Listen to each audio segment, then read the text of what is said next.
Baik, Assalamualaikum warahmatullahi wabarakatuh. Salam sejahtera untuk kita semua. Semoga kita semua selalu berada dalam lindungan Allah Subhanahu wa Ta'ala agar dapat mengikuti perkuliahan dengan lancar.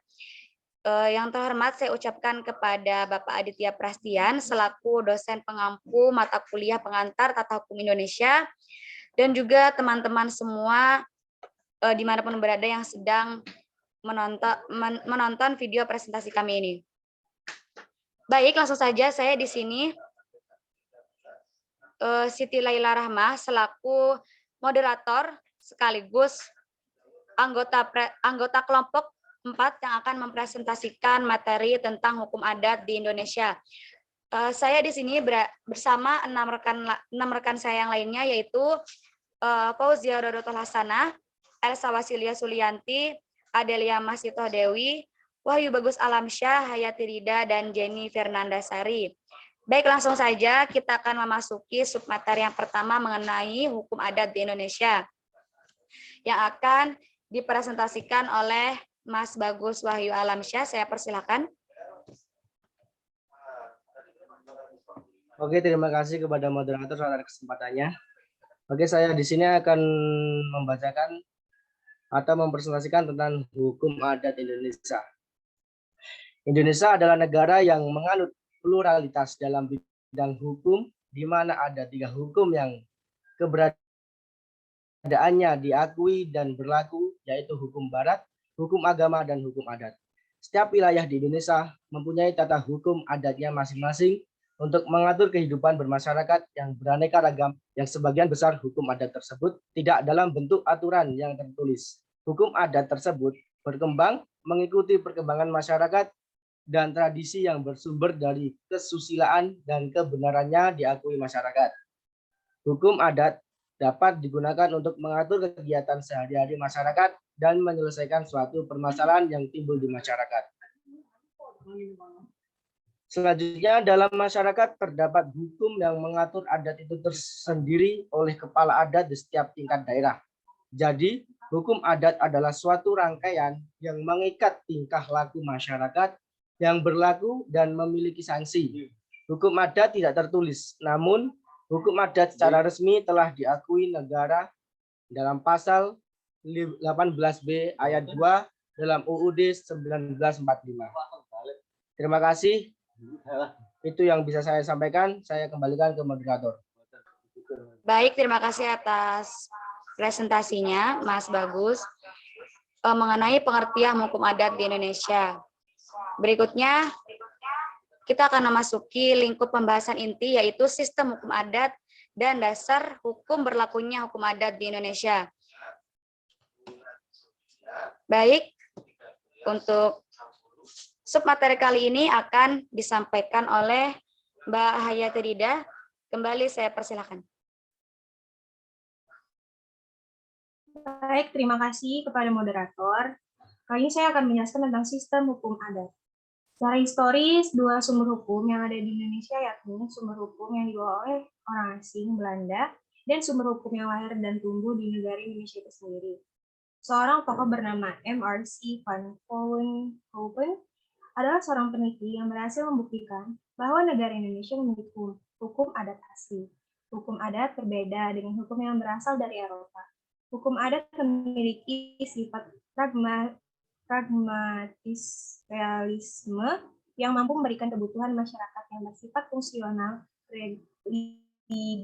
religius, sehingga hukum adat memiliki fungsi sosial dan keadilan sosial.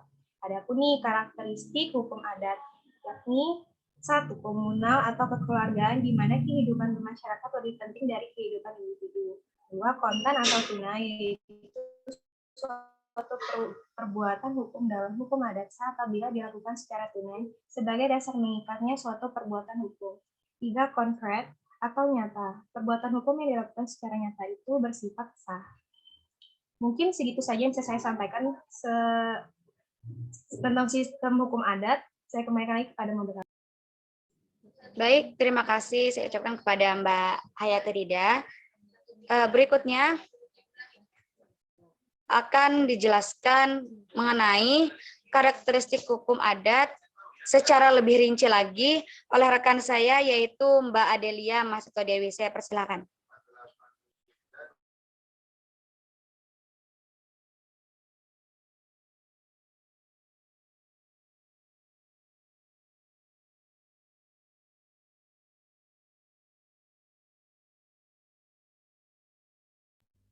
Baik, di sini saya akan menjelaskan tentang karakteristik hukum adat yang sifat masyarakat hukum adat. Yang pertama, ada magis religius yang diartikan sebagai pola pikir masyarakat tentang keyakinan sesuatu yang bersifat sakral. Tidak berbeda jauh dengan masyarakat yang telah mengenal persentuhan sistem hukum agama. Masyarakat mewujudkan religiusitas ini dalam bentuk kepercayaan kepada Tuhan. Masyarakat mempercayai bahwa setiap perbuatan, apapun bentuknya, akan selalu mendapatkan imbalan atau hukuman, reward and punishment, dari Tuhan sesuai dengan kadar perbuatannya. Hal ini dapat dilihat dari beberapa cerminan dalam konsideran ketetapan Majelis Permusyawaratan Rakyat atau TAP MPR yang selalu diawali klausal dengan rahmat Tuhan yang Maha Esa. Kemudian komunal atau di mana kehidupan bermasyarakat lebih penting dari kehidupan individu, yang mengutamakan prinsip-prinsip kerukunan, lebih mengutamakan kepentingan hidup bersama. Ini membuktikan bahwa betapa masyarakat hukum adat sadar akan sifatnya yang komunalistik, yakni memiliki ikatan kemasyarakatan yang erat. Perwujudan sifat komunal itu juga dapat dilihat dalam kegiatan-kegiatan rapat desa, yaitu suatu majelis yang tersusun atas berbagai golongan penduduk yang berhak hadir dan memberi suara, musyawarah, mufakat demi kepentingan bersama. Kemudian yang ketiga adalah konkret. Setiap hubungan hukum yang terjadi dalam masyarakat dilakukan secara terbuka dan dilakukan secara nyata itu bersifat sah. Kemudian yang keempat, kontan. Suatu perbuatan hukum dalam hukum adat apabila dilakukan secara tunai sebagai dasar mengikatnya suatu perbuatan hukum. Demikian saya kembalikan kepada moderator. Baik, terima kasih saya ucapkan kepada rekan saya Mbak Adelia. Berikutnya, karakteristik hukum adat mengenai corak khas mengenai masyarakat hukum adat tersebut yang akan disampaikan oleh rekan saya, yaitu Mbak Jenny Fernanda. Saya persilahkan kembali. Baik, di sini saya akan menyampaikan corak khas masyarakat hukum adat. Menurut Pandik menyebutkan hukum adat memiliki 3 corak khas, yakni yang pertama, hukum adat mengandung sifat yang sangat tradisional. Maksudnya, hukum adat berpangkal pada kebiasaan nenek moyang yang mendewa-dewakan adat dianggap sebagai kehendak dewa-dewa. Oleh karena itu, hukum adat masih berpegang teguh pada tradisi nenek moyang. Yang kedua, hukum adat dapat berubah, yaitu dengan menghapuskan peraturan-peraturan yang secara tiba-tiba karena tindakan demikian bertentangan dengan adat istiadat yang suci. Akan tetapi perubahan itu terjadi karena pengaruh kejadian-kejadian atau keadaan hidup yang silih berganti. Yang ketiga, kesanggupan hukum adat untuk menyesuaikan diri, yaitu kalangan masyarakat yang sewaktu-waktu dapat menyesuaikan diri dengan keadaan baru. Keadaan demikianlah yang dapat menguntungkan bagi masyarakat Indonesia. Baik, demikian yang bisa saya jelaskan. Saya kembalikan kepada moderator. Baik, terima kasih Mbak Jenny.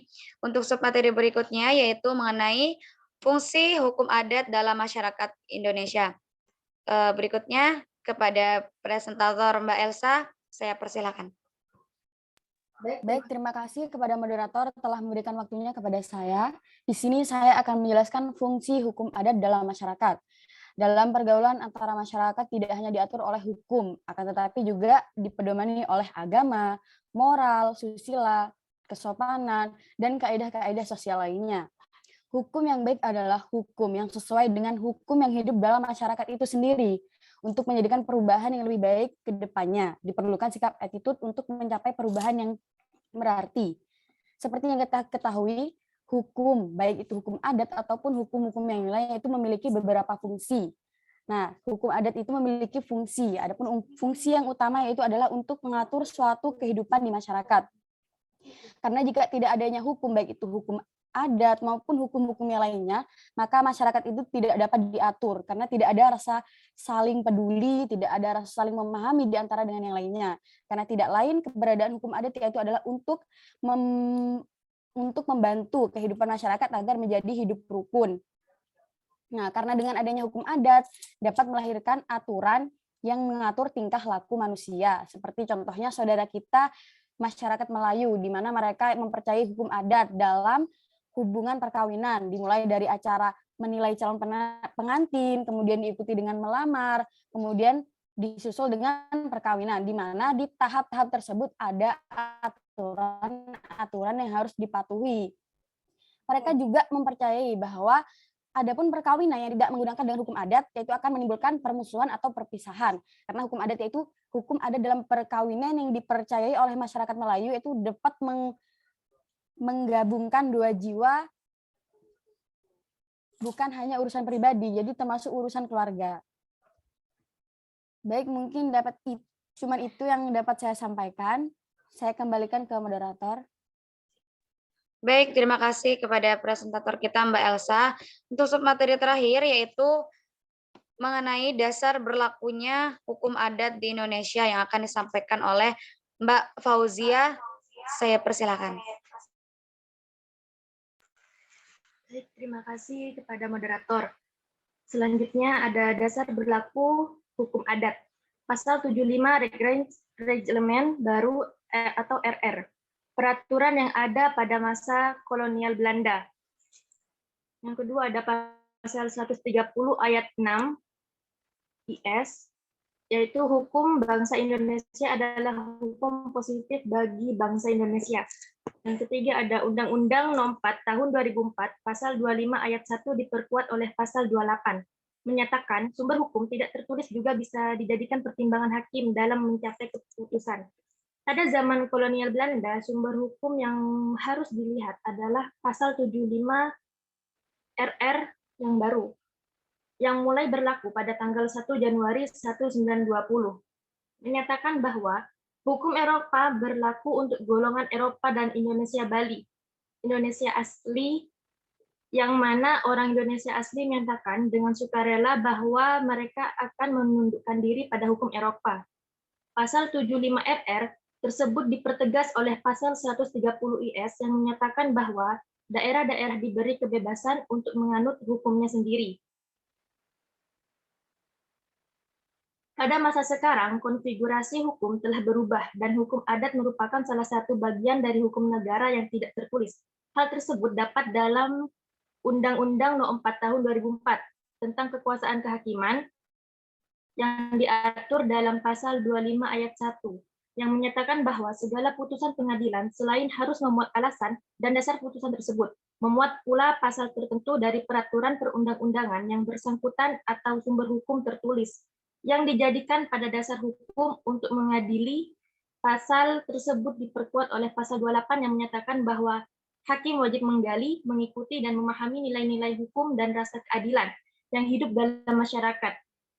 Dari dua pasal tersebut, dapat disimpulkan bahwa hukum adat secara implisit dapat dijadikan dasar oleh hakim dalam mengadili dan memutuskan perkara di pengadilan, karena yang dimaksud sumber hukum tidak tertulis pada pasal 25 ayat 1, yakni hukum adat. Mungkin hanya itu yang bisa saya sampaikan. Saya kembalikan kepada moderator. Baik, terima kasih untuk presentasinya Mbak Fauzia. Sekiranya sampai sini presentasi kami dari kelompok 4 mengenai hukum adat di Indonesia. Saya ucapkan terima kasih kepada teman-teman dan teman-teman yang sudah menonton video presentasi kami ini. Sekiranya saya ucapkan mohon maaf apabila ada salah tutur kata atau salah dalam penyampaian kami dalam mempresentasikan materi tadi. Saya ucapkan terima kasih dan assalamualaikum warahmatullahi wabarakatuh.